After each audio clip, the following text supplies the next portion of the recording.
Hola comunidad, ¿cómo se encuentran? Hoy estamos en un nuevo episodio del podcast de Conexiones Nazaret. Hoy tenemos pues como el placer de contar con un nuevo invitado y también con la participación pues de nuestra población estudiantil, que siempre es muy valioso pues como las vinculaciones institucionales en todos sus niveles o todas sus formas. Conexiones Nazaret es el lugar donde el pensamiento crítico, la pregunta, la duda y la reflexión pues tienen su encuentro. Hoy con nuestro invitado, Elías. Elías es un docente de Colegio Nazaret dedicado en el área de filosofía. ¿Cómo estás, Elías? Matías, muy bien, gracias. Muy contento de estar acá, de que me hayan invitado y ojalá pueda ser un espacio muy fructífero. Gracias tú por tu participación. Elías, yo, por ejemplo, a mí me gusta mucho la filosofía, leer, aunque no es algo que yo haga todos los días, pues sí me gusta investigar sobre eso. ¿Por qué tú en tu caso decidiste dedicarte a eso? Bueno, la filosofía fue algo que llegó a mi vida más o menos cuando estaba en décimo, ¿sí? Acabando el bachillerato. Tengo la experiencia con mi profesor justamente, Carlos Miranda, todavía recuerdo su nombre.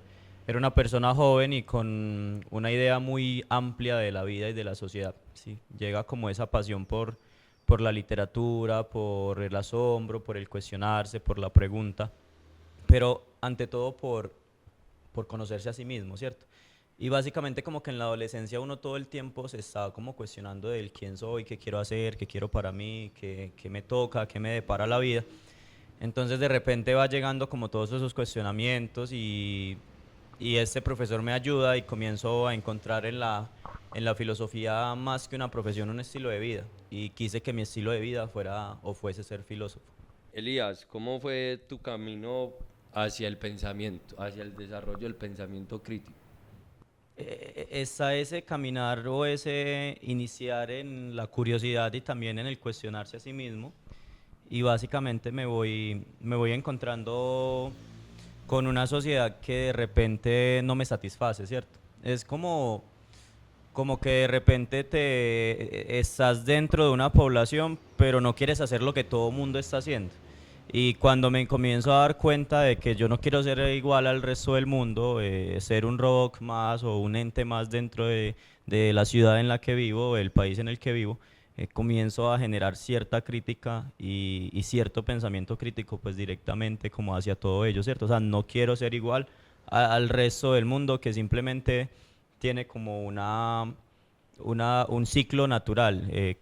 Naces, creces, estudias, trabajas, te casas, tienes hijos, eres abuelo y te mueres y ya, no haces más por la vida. Entonces como que esa idea de pensar y hacer cosas diferentes de pronto es como mi forma crítica de estar en la realidad. Claro, no querías pensar, digámoslo, igual a los demás. No te polarizaste en alguna idea como ciertos sectores se llega a ver. ¿Crees que la sociedad actualmente está muy polarizada, sea por los factores de, sobre todo la tecnología y las redes sociales, que difunden bastantes de estas ideas? Sí, totalmente. Yo creo que incluso la población actual es una consecuencia de ello, ¿cierto? Es más que una polarización, ese concepto de realidad virtual se volvió lo que nosotros tenemos hoy en día como la vida real nuestra, ya se ha vuelto más el tema de la realidad virtual. La gente vive en lo que la virtualidad o las redes sociales le estén diciendo, ¿sí? Vivimos en un afán constante de tener que estar a la moda, de tener que estar publicando, de tener que estar mostrando, hasta el punto de que ya no sabemos quiénes somos nosotros fuera de esa realidad, sino que estamos todo el tiempo en ella, ¿sí? Entonces, sí se podría decir que somos seres polarizados y querer salir de ello es hacer cosas diferentes, no depender de todo lo que se nos está ofreciendo, sino actuar por sí mismo. Para nadie es un secreto pues que las dinámicas de nuestro país han sido permeadas por el conflicto y la violencia eh, desde sus inicios incluso. Pero sobre todo llega esa etapa del siglo XX donde empezamos a hablar de esa violencia bipartidista, eh, del asesinato de grandes próceres políticos como Jorge Eliezer Gaitán, que luego se da el Bogotazo y posterior a eso se da la creación de las guerrillas y que empieza a agudizar un problema muy álgido, y es que lo que siempre ha marcado, que el pensar diferente al otro me hace enemigo del otro. Entonces en este capítulo queremos centrar como nuestras respuestas, no es una entrevista, es poner en diálogo y en pensamiento y en reflexión lo que aquí vaya surgiendo, porque creo que hay que pensarse la realidad para poder comprenderla, ¿cierto? Y para pensar la realidad primero hay que cuestionarla, todo parte desde la pregunta. Entonces, no estoy de acuerdo con que la historia, aquel que no conoce la historia está condenado a repetirla, porque pues conceptualmente se puede hablar de un error, la historia no se repite, pero sí se pueden hacer muy singulares aspectos de la evolución social. Aprender de ella. Exacto, entonces quisiera mucho que nos centráramos y partir de ese consenso de que hemos sido un territorio permeado por la violencia, y cómo el pensar diferente ha marcado un eco de miedo y de terror en la población, que creemos ya que la ignorancia es un estado de tranquilidad y no de control. Entonces, aquel que piensa o se atreve a emanar sus pensamientos diferentes, pues siempre genera resistencia. Elías, ¿has sentido resistencia en algunos espacios de tu vida, o sientes que el pensar diferente ha afectado algunas decisiones en tu vida, por ejemplo, como el perder un trabajo, por ejemplo, algo tan sencillo? Sí, yo siento que es un pan de cada día, y en mi vida personal, desde el mismo hecho de querer estudiar filosofía, siento que familiarmente es un choque. Se empieza con lo básico, ¿sí? Como las expectativas de lo que se esperan de ti, de una familia donde hay administradores, contadores o ingenieros, y de repente alguien sale y dice, no, quiero estudiar filosofía, ¿cierto? Entonces, esa idea de pensar diferente y de querer hacer algo diferente te marca, como lo conocemos hoy en día, como la oveja negra, ¿cierto? Y ya cuando empiezas a dar los primeros pasos en este mundo de la reflexión, del cuestionarse, te comienzas a chocar laboralmente, incluso socialmente, con tu mismo grupo de amigos. Cuando uno comienza a cuestionarse la vida y a mirar la vida como es realmente, este tema, por ejemplo, del sufrimiento del país por el conflicto que hemos venido llevando, uno también se comienza a dar cuenta de que ciertos grupos, ciertos sectores se afectan, ¿sí? Entonces, no sé, pongamos algo básico, una familia que toda la vida ha sido de derecha, porque la derecha nos ha ayudado y ha hecho un montón de cosas, hablando ya en sectores políticos como tal, que de repente cree que porque ya estás haciendo algo diferente vas a empezar a tirar piedras, a hacer capucho, a utilizar todos los conceptos que le dicen a uno cuando arma este tipo o se mete a este tipo de carrera, ¿cierto? Entonces, de cierta manera, familiarmente está ese primer encuentro, laboralmente también, porque cuando uno se hace filósofo, y no lo hablo en el sentido de la profesión, sino como le decía ahorita Matías, en estilo de vida, uno vive también con una libertad diferente, ¿cierto? La vida se torna distinta y se ve de una forma distinta. Y uno comienza a actuar de tal manera. Entonces, de cierta manera hay una insurgencia en el comportamiento de uno, no porque uno sea un mal ser humano, sino porque uno va lógica y racionalmente en la forma en la que debería ir o se debería ir, ¿cierto? Mati, ¿y tú? Yo considero que lo he vivido más bien sobre todo con compañeros. Socialmente uno así sea por hacer o algo tan sencillo como no jugar o mantenerse con la gente que mantiene muchas relaciones, o de alguna manera te distancia a las personas. Por ejemplo, no participar en ciertas actividades porque no te gusta, o querer hacer algo diferente, un deporte diferente, con lo puede ser ajedrez, que no es algo físico, de alguna manera te señala como alguien diferente, y la gente no quiere acercarse con vos. Se te deja como esa marca clara y debe ser eso. Bien, me parece muy interesante y hacía la pregunta precisamente por eso, porque incluso en las formas en las que nos han hecho concebir la realidad cotidiana, es que aquel que piense diferente a eso que está socialmente establecido, es como el incómodo, el que genera como esa sensación de incomodidad, como esa piedrita en el zapato, como el raro, el hey, no, o la oveja negra, por ejemplo. Y, y me parece que se tiende a creer que la ignorancia, la falta de la educación crítica, de el exceso de la manipulación informativa, cuando ustedes hablaban ahora de las redes sociales, es como un desacierto o una falla del sistema, cuando precisamente es todo lo contrario, es el arma más poderosa que tiene el sistema para poder empezar a controlar. Y cuando se habla de violencia, no se habla de esa violencia todo el tiempo física o de asesinatos, que han sido pues los ecos más grandes que ha tenido el país, pero que todo el tiempo está esa violencia simbólica de hable algo que no vaya en pro a lo que está establecido, y pues tenés que asumir las consecuencias. Pero hay algo que me parece interesante y es también tener en cuenta el tema de las circunstancias, ¿cierto? Normalmente juzgamos a las personas por lo que hacen y no tenemos en cuenta lo que les tocó. ¿Sí? Hay una frase muy trillada de José Ortega y Gasset que dice: yo soy yo y mis circunstancias, pero nadie la termina, donde él dice: yo soy yo y mis circunstancias, y si no las salvo a ellas, no me salvo yo, ¿cierto? O sea, esa necesidad que tendríamos nosotros, los colombianos en específico, de conocer propiamente las circunstancias en las que yo nací. O sea, yo no tengo la culpa de haber nacido en la violencia, pero yo sí puedo salvar las circunstancias en las que yo nací. O sea, yo no puedo seguir en la misma tónica en la que me tocó nacer. Si yo nací en un grupo familiar donde ha habido personas, no sé, ladronas, asesinas, o que por alguna razón les tocó ser víctima de la violencia, yo no tengo que seguir haciendo más violencia.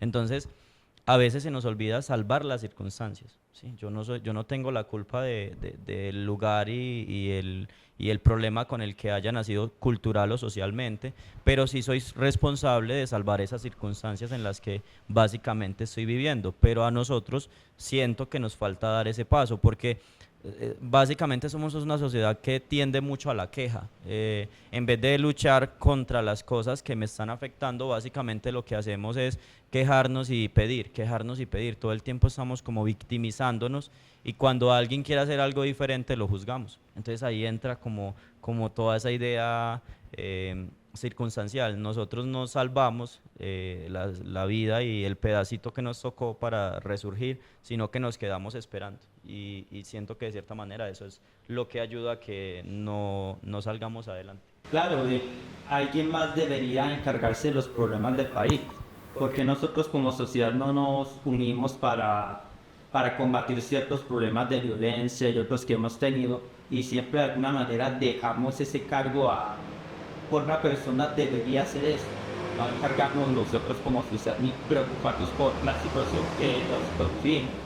Y aunque nosotros, por ejemplo, en este colegio, en este barrio, no lo citamos, muchos de nosotros tenemos historias que contar sobre momentos de silenciación o violencia que hemos vivido nosotros, ¿no?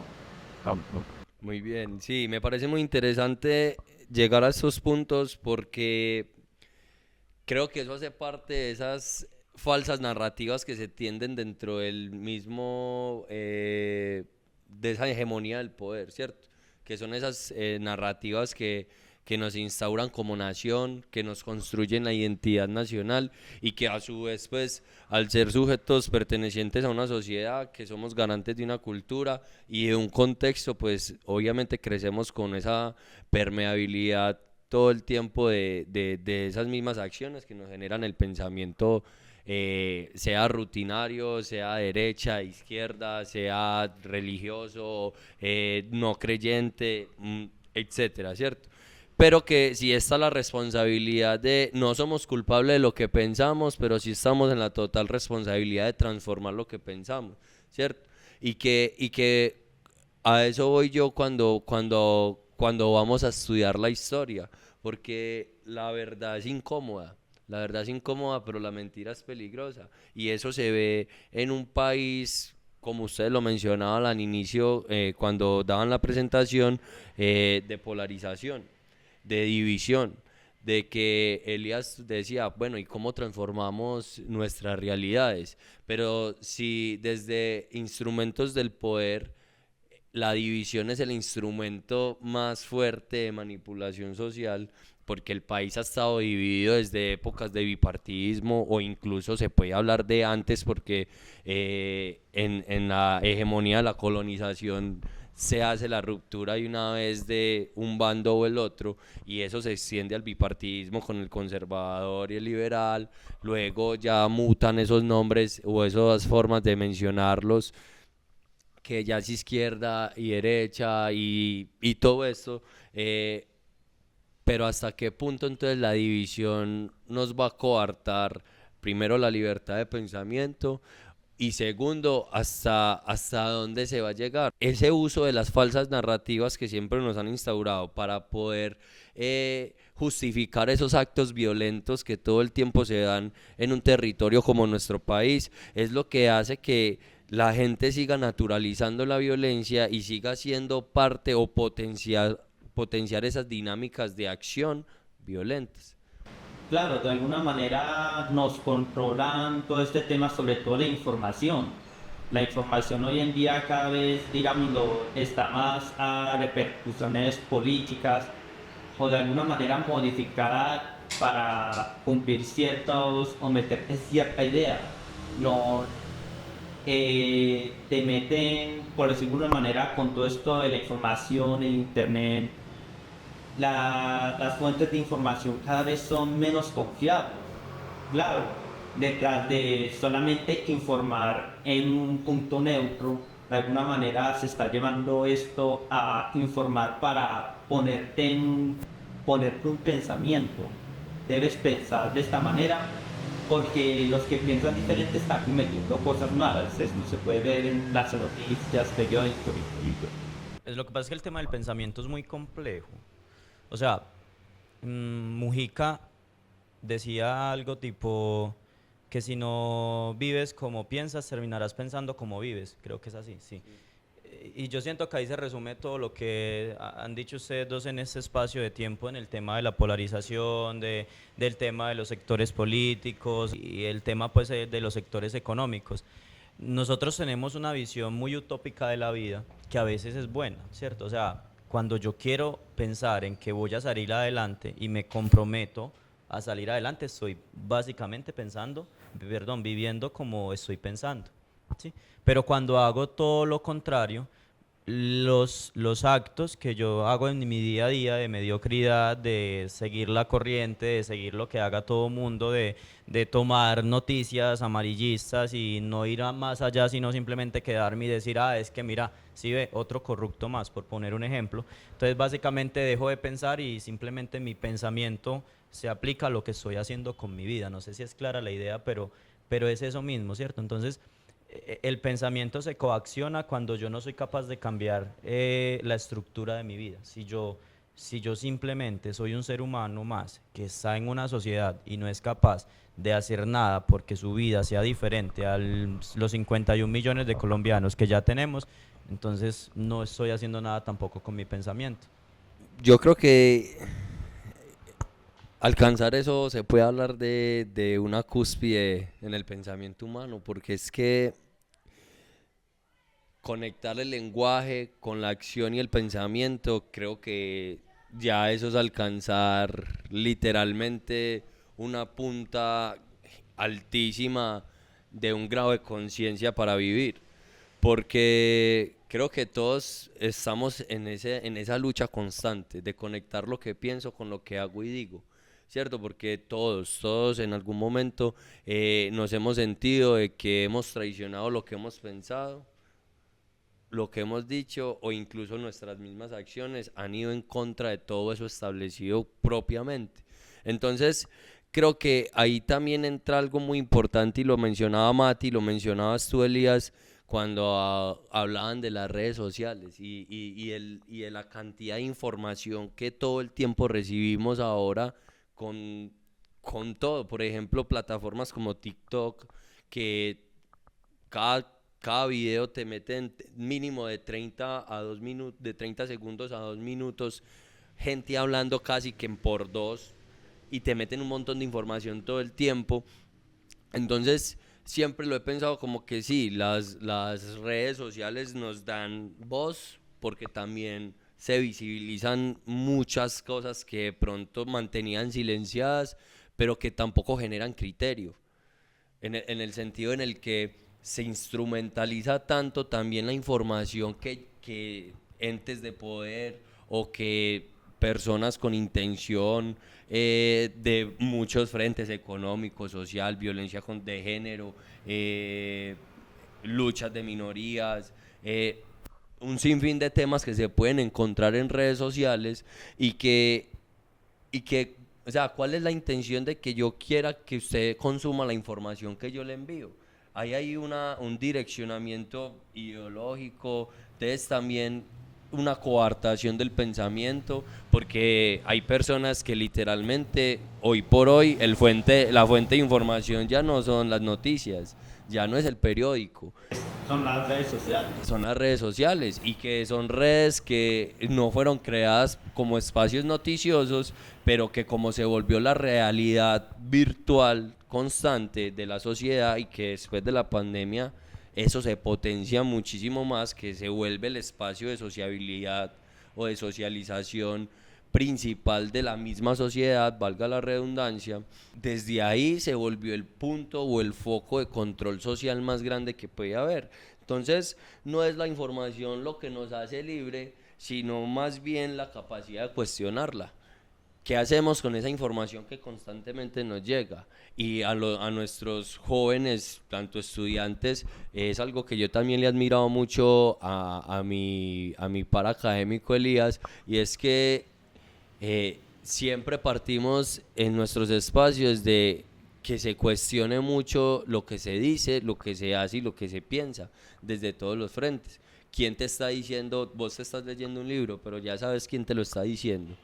¿A quién estás leyendo? ¿Qué formación tiene? ¿Por qué te está diciendo eso? ¿Por qué te lo dice como te lo dice?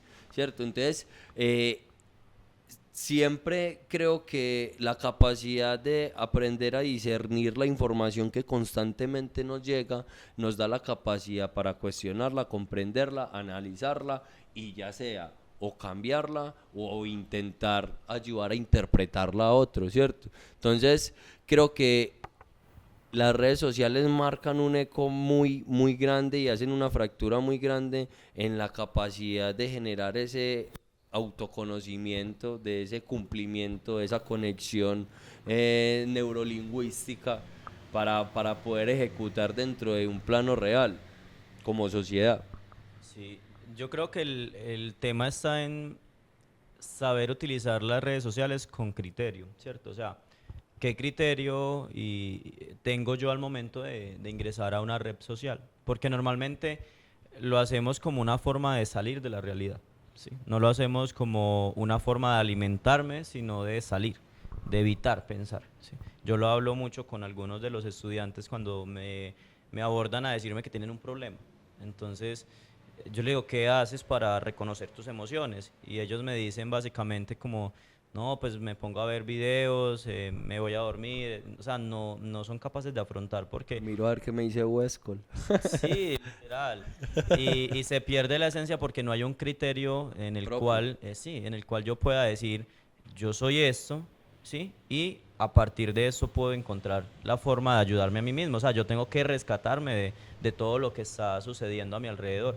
Pero en vez de rescatarse, se ahogan en ello, ¿sí? Entonces, al momento de usar TikTok, Instagram, Facebook o cualquier otra plataforma, en vez de buscar contenidos que sirvan para ayudar a crecer y obviamente cierto contenido también de cierta manera para reír y escaparse un poco de vez en cuando, no siempre, no es totalmente malo. Entonces esos 30 segundos o 2 minutos que invierten casi siempre es para ver cosas violentas, para ver cosas obscenas, para ver cosas que no me construyen, que no me aportan. Y de cierta manera eso es lo que hace que se pierda la idea crítica del pensamiento. Yo siempre he pensado, y creo que lo propuse en mi tesis de grado cuando me gradué, que el pensamiento es un arte, ¿cierto? El arte de pensar, la posibilidad que yo tengo de aprender a pensar y aprender a cuestionarme ante la realidad. Cuando yo tengo curiosidad, cuando yo tengo asombro, yo soy capaz de cuestionarme y ese cuestionamiento me lleva a buscar una respuesta. Y normalmente esas respuestas no son mediocres. ¿Cuál es el problema? Como yo no sé pensar, como a mí no se me enseñó a pensar, yo no sé lidiar con mis pensamientos. Y en vez de cuestionarme y buscar soluciones, los evito. Y eso es lo que hace que de cierta manera hoy en día todo el mundo se salga por la tangente en todo tipo de problemas, ¿sí? Entonces le dejamos el problema a los políticos, que ellos resuelvan, son corruptos, todos son iguales. Los jóvenes pues siempre son vándalos, siempre son estos, siempre están perdidos, que ellos resuelvan. Entonces cada quien le da la patadita al otro y que Claro, de alguna manera no nos estamos uniendo como sociedad como para evitar todos estos problemas. La desinformación y todo esto se está autolimitando. Siempre se ha mirado como, no un futuro, como, no como construir nosotros como sociedad algo nuevo, sino como evitarla o irnos a otro lado donde la sociedad sí esté funcionando. No quedarnos y arreglar el problema y construir nosotros como sociedad, como cultura, sino que alguien más lo haga y nosotros irnos a, yo qué sé, ejemplo, de emigrar a un lugar mejor y no quedarnos en este país que es un desastre en arreglarlo, como dice Aragón, sino irnos y a un lugar mejor. Yo creo que eso parte también de algo importante y es una problemática que se aqueja en la actualidad, no solo acá, sino en países tercermundistas, ¿cierto? Que lo que se llama el sueño americano, una realidad mejor, y que no solo se ve en la población civil y en la sociedad común, sino que también a lo que yo llamo esas mentes fugadas que se han ido y que aquí no han sido valoradas por esa misma presión y opresión que se genera del pensar diferente, pero que en otros países escritores, artistas, todo eso han sido eminencias en lo que hacen, y es porque en manos de quién estamos dejando la influencia de nuestra sociedad. Porque el boom de los influenciadores en redes sociales es increíble. Literal, si alzamos esa matera, salen 3 influencers debajo de ella.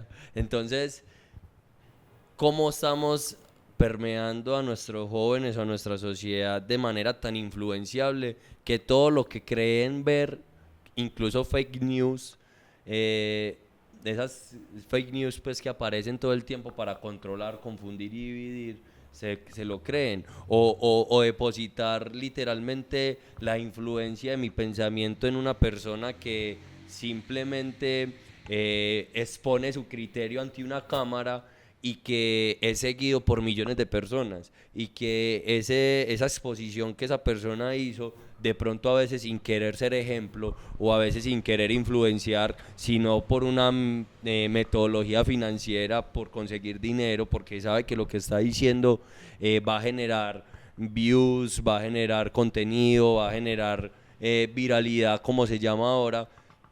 Entonces en esa época la viralidad, todo pasa así. Todo pasa así, todo se vuelve datos y estadísticas. El feminicidio es un dato y una estadística, la violación es un dato y una estadística, el asesinato a líderes sociales es un dato y una estadística, pero no hay un pensamiento crítico sobre la situación actual de fondo. Entonces es importante como que también como esa desinformación ha sido utilizada como esa arma potencial para seguir, literal, me disculpan el pleonasmo, seguir potenciando esa división social, esa segregación social, esa clasificación entre usted es de izquierda, usted es malo, usted es de derecha, usted es malo, si usted está en la mitad, entonces usted es un tibio. ¿Dónde está la unificación social? ¿De dónde se habla literalmente de empezar a pedagogizar la diferencia de una manera distinta, de una manera donde se pueda coexistir y cohabitar en un mismo territorio, contexto? Eso en estética o filosofía del arte se llama deshumanización del arte, ¿cierto? Que se pierde esa capacidad de entregar realmente lo que se tenía como objeto o objetivo en las diferentes ramas, ¿sí? Lo que es el periodismo, lo que es todo este tema de los influencers que de cierta forma nos están entregando todo el tiempo contenidos y cosas que para ellos pueden ser muy valoradas o o de cierta manera un trabajo muy profundo porque gastan un tiempo, pero básicamente lo que hacen es simplemente entregar cualquier tipo de información, por mediocre que sea, pero que la persona lo pueda consumir, vacío, ¿cierto? No, no hay nada de humanidad en ello. Yo me doy cuenta en el sentido de que ya lo que él decía, una noticia de, no sé, la violación de un menor de edad, matar a una mujer el Día de la Mujer como pasó este año, o cualquier cosa, ya no lo muestran como algo que realmente se siente porque lo sientan, no sé, no, o sea, se está deshumanizando porque en realidad lo muestro de forma amarillista, con imágenes borrosas de cómo quedó el cuerpo y un título bien llamativo que puede que ni siquiera esté relacionado con lo que sucedió, pero inmediatamente la persona va a ir, va a visitar y se va a quedar con esa información mediocre que no está diciendo la verdad. Entonces se deshumaniza porque no nos interesa ya humanamente lo que el ser humano está viendo, valga la redundancia, sino básicamente lo que a mí me está ingresando en cuanto a lo económico o a las visitas que este tipo de plataformas se refiere, ¿cierto? Entonces es una deshumanización constante en todos los sentidos. Sí, sí, uno puede ir incluso al tema musical. Antiguamente la música era una forma de protesta, ¿cierto? Un buen cantante podía ser un profeta y denunciar sistemas políticos y jerárquicos.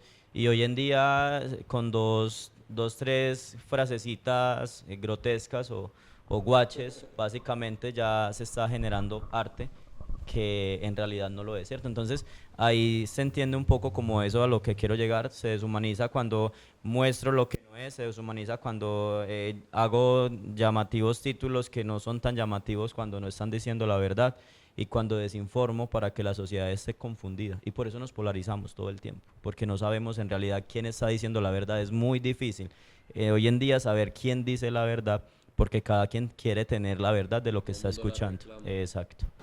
Claro, como sociedad estamos de alguna manera tachando a que todo pensamiento que no sea mi pensamiento es totalmente falso y se debe atacar. No se está creando un espacio donde, a pesar de que nosotros no opinemos no estamos bien, debes opinar lo mismo que yo, porque si no, tú eres más ignorante que yo, a pesar de que puedas hacer realmente lo contrario.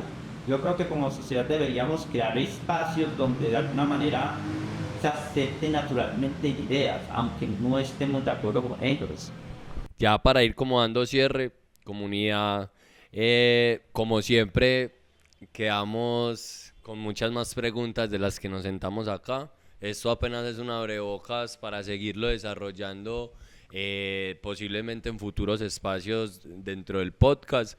Espero que hayan también quedado con varias cositas para seguir reflexionando sobre ellas y sobre todo hacer el llamado de verdad empezar a instar nuestro pensamiento, a hacernos preguntas, a hacer preguntas pero fundamentadas para empezar a cambiar un poco más de eso que tenemos como sociedad y empezar a trascender, de verdad a trascender y que no nos sigamos quedando en estadísticas del 2024, 2025, posterior del 2026, sino que se empiecen a ver transformaciones sociales, desde a partir de la pregunta, la educación y el conocimiento.